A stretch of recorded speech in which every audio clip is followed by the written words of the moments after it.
وَيَوْمَ يُنفَخُ فِي الصُّورِ فَفَزِعَ مَن فِي السَّمَاوَاتِ وَمَن فِي الْأَرْضِ إِلَّا مَن شَاءَ اللَّهُ وَكُلٌّ أَتَوْهُ دَاخِرِينَ۔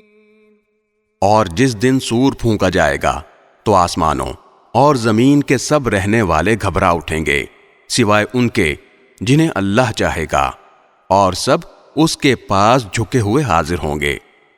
وَتَرَى الْجِبَالَ تَحْسَبُهَا جَامِدَةً وَهِيَ تَمُرُّ مَرَّ السَّحَابِ صُنْعَ اللَّهِ الَّذِي أَتْقَنَ كُلَّ شَيْءٍ إِنَّهُ خَبِيرٌ بِمَا تَفْعَلُونَ۔ تم آج پہاڑوں کو دیکھتے ہو تو سمجھتے ہو کہ یہ اپنی جگہ جمے ہوئے ہیں، حالانکہ اس وقت وہ اس طرح پھر رہے ہوں گے جیسے بادل پھرتے ہیں۔ یہ سب اللہ کی کاریگری ہے جس نے ہر چیز کو مستحکم طریقے سے بنایا ہے۔ یقیناً اسے پوری خبر ہے کہ تم کیا کام کرتے ہو۔